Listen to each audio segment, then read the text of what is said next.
Tua versus Herbert.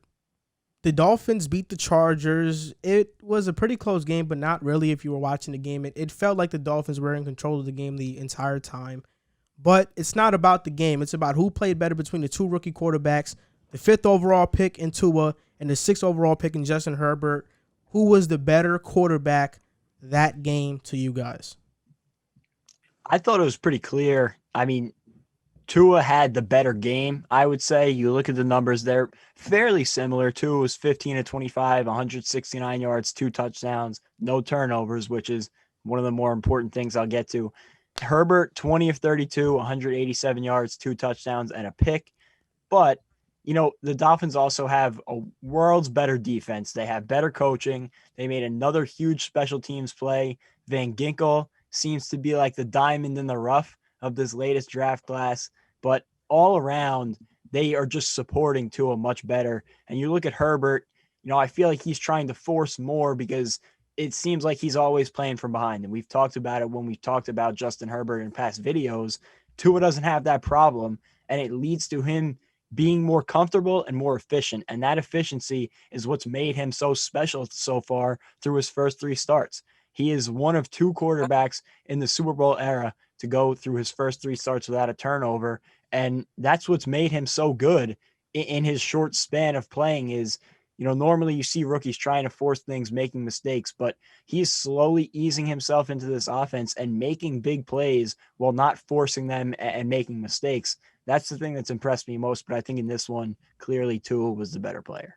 So I think that stat that you brought up about one of two quarterbacks in the Super Bowl era not to have a turnover, it was probably wrong. Maybe interception wise, it was right. But Tua had a fumble against the Rams when Aaron Donald. Interceptions. That's what I meant. Okay, That's my yeah. bad. So interceptions, but This guy. honestly, I'm not very impressed with Tua. I know that he's 3-0 as a starter, and yeah, he had a good game. I'd say Justin Herbert and Tua had similar games, but in my opinion, Justin Herbert was better when you take into account all of the stuff that he's had to deal with during the game. The Dolphins are a top 5 defensive team. I'm pretty sure they're the 5th ranked defense.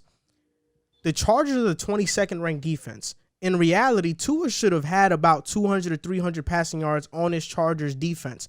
The running game wasn't going for the Dolphins that much. The only reason that Ahmed scored was because of the fumble, and then he had an easy touchdown. So I just feel like Justin Herbert and Tua, they had similar games, but when you take into account where the Dolphins rank defensively, the help that Tua has versus the help that Justin Herbert has, I think Justin Herbert had the better game. And this was by far the worst game of his pro career, and he had 3 touchdowns and 1 turnover. So, that's how good he's been. Just to put into context how good Herbert has been. Well, you guys have already said damn near everything, but if I had to pick a side, I'll probably go with Joel's side because I think when you take everything into account, Miami's defense and the fact that the Chargers defense is pretty weak, I personally think if we would have flipped guys, Justin Herbert would have had a field day on the Chargers defense. So I think if put it into context, Tua kind of struggled. Their numbers are kind of similar. Both of them had a turnover. So I think putting all that into perspective, I would have to say Herbert kind of had the better game. So that's the route I'm going to take.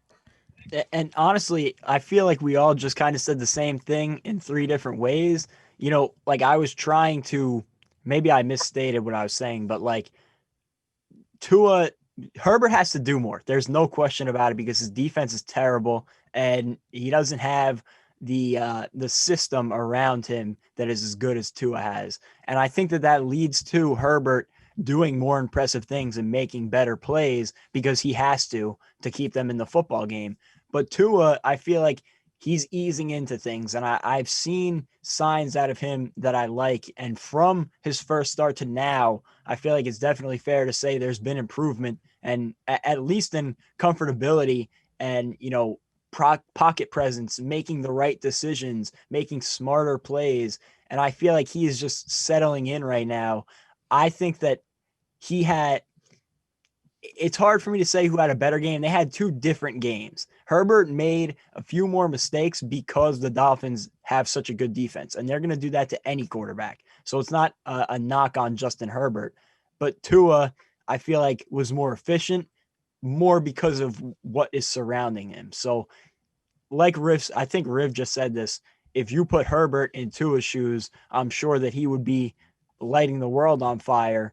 But, we can only judge them based on what we saw. I just want to give this opportunity to give a huge shout out to the Dolphins special team. Danny Crossman has this unit playing great football. I think they're a top 3 special teams unit. They blocked the punt versus the Chargers. Jakeem Grant, who's their punt returner, he took one to the house against the Rams, and every single time he got a chance to return it against the Chargers, he had a great return. But that being said, I also want to highlight how horrible the Chargers play calling on first down is.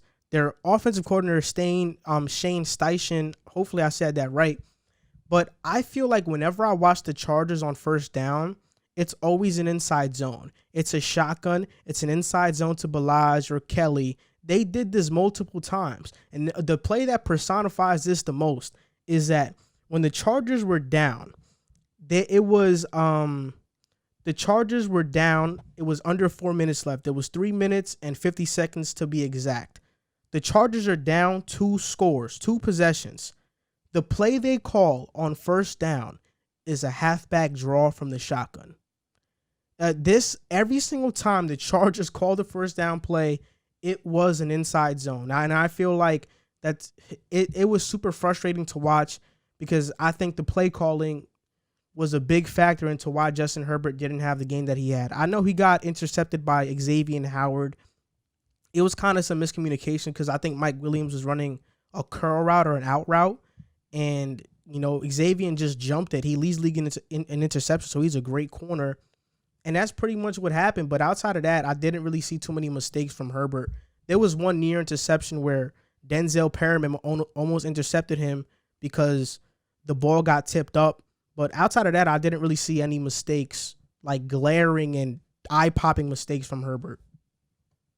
Yeah, and he's been super impressive so far, and I feel like this has been a theme of the last few weeks, but the Chargers have got to be excited in what they have in Justin Herbert. Now it's just what are the steps to build around him, and I think one of the first steps, which we've also talked about before, and I know those Chargers fans who have been in our comments the past few videos agree with this, the coaching staff needs a complete purge. Maybe you can salvage 2 or 3 guys from that entire staff, but there are just mistakes in every aspect of the game that are inexcusable. And when you have a young rookie quarterback talent like this, you don't have much time to mess around and make mistakes. And if you're going to hire a new head coach, you got to hit on that head coach because you can't put him in a position like the Browns have put Baker Mayfield in, like the Jets have now put Sam Darnold in, where you're going on a coaching carousel trying to figure out the right guy. This coaching decision for them this offseason, hopefully that they will be making replacing Anthony Lynn, will be one of the most important moments of Justin Herbert's career if he stays with the Chargers, because it can be the difference between him ascending next year and becoming one of the top quarterbacks in the league, or flatlining like Baker Mayfield has in Cleveland. Riv. Yo. You want to add on to that? Oh, nah. Now you guys damn near done said everything. I'm good. Yeah, but ultimately, my final verdict on the Tua versus Herbert matchup that was kind of hyped up was that I really couldn't come away with a solid decision. Like this game, both of their performances, it's not like one guy was way better. They were kind of even, and this game does not. I'm not judging this game highly at all. Like I'm not really judging this game too crucially. But 2 things that I've really liked from Tua and Herbert. Herbert, he really has a talent because his arm is so strong for throwing off his back foot. He's great when he throws off of his back foot, and he's super accurate when he does it. And it's insane because that's how much arm talent he has. But Tua throws some dimes. He fits the ball into some tight ass spaces. Excuse me for my language, but he fits the ball into some really tight spaces, and I'm like, wow, that was a great throw. Yeah, and you said it. I don't think that anybody should be making a decision based on one game on these rookie quarterbacks. I think that we really have a special crop here between Burrow, Herbert, Tua, and there's even a couple other guys we haven't seen You have Love up in Green Bay. Who knows how long before he's taken over for Aaron Rodgers, and Jalen Hurts in Philadelphia. Maybe he'll get a chance this season. I know we're going to talk about, or I'm going to talk about the Eagles later during our pick'em segment, but Wentz has looked, very shaky this season. So who knows? Maybe Jalen Hurts gets a chance and pulls the Lamar Jackson. But I feel like this is a really special crop, and they all have great careers ahead of them, especially those three: Burrow, Herbert, and Tua. And just to finish off with this stat, there are 3 teams in the NFL currently that have not lost by more than 1 score. The Steelers are 9-0. The Chiefs are 8-1, and the third team is the Chargers. They're 2-7. And since 2019, they have lost 16 one-possession games. I don't know what's worse, being a Jets fan where we're not competitive week to week at all and we're horrible, or where we know that we're a good team and we just can't win. Yeah, and that's that. I'm laughing, but that is sad, and that can't be excused. And that's on the coaching. When it comes down to it, and you get into those one-score games, you have the talent to get you there. That comes down to just getting out-coached by better coaches around the league. Hey, what's up, guys? You just finished watching a clip of the Pick a Side podcast. My name is Joel Moran. My name is Jack Barteck. My name is River Brown. And we are your hosts for this podcast. We want to thank you guys for watching the clip. Like, subscribe, and comment, and share if you would care to, because it helps us grow. And we're trying to make this a full-time thing. Thank you guys for watching. Thank you guys for supporting, and see you next time.